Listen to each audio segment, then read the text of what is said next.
नमस्कार मित्रांनो, तुमचं स्वागत आहे आपल्या चॅनलवर। मित्रांनो, महाराष्ट्राला सह्याद्रीच्या रांगा लाभल्या आहेत आणि या रांगांमध्ये अनेक ऐतिहासिक किल्ले डौलाने उभे आहेत। पण आज मी तुम्हाला अशा एका किल्ल्याची सफर घडवणार आहे जो चहूबाजूंनी अथांग अरबी समुद्राने वेढलेला आहे। हो, आज आपण माहिती घेणार आहोत रत्नागिरी जिल्ह्यातील दापोली येथील सुवर्णदुर्ग किल्ल्याबद्दल। चला तर मग या जलदुर्गाचा इतिहास आणि सौंदर्य जवळून पाहूया।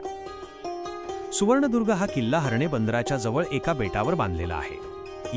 या किल्ल्याचे मुख्य वैशिष्ट्य म्हणजे याची अवाढव्य तटबंदी। असं म्हटलं जातं की या किल्ल्याचे बांधकाम शिलाहार राजांनी केले होते, पण छत्रपती शिवाजी महाराजांनी 1660 मध्ये या किल्ल्याची डागडुजी करून तो स्वराज्यात सामील केला आणि त्याला मराठा आरमाराचे एक महत्त्वाचे केंद्र बनवले।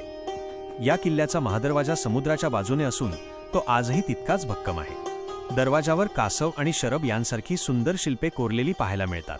किल्ल्याच्या आतमध्ये गोड्या पाण्याचे तलाव आणि जुन्या वाड्यांचे अवशेष इतिहासाची साक्ष देतात। कान्होजी आंग्रे यांच्यासारख्या पराक्रमी दर्यासारंगांच्या काळात या किल्ल्याने समुद्रावरून होणाऱ्या शत्रूंच्या आक्रमणांपासून कोकण किनारपट्टीचे रक्षण केले। मित्रांनो, जर तुम्हाला इतिहास आणि समुद्र आवडत असेल तर सुवर्णदुर्ग किल्ल्याला एकदा नक्की भेट द्या। हर्णे बंदरातून बोटीने या किल्ल्यावर जाता येते।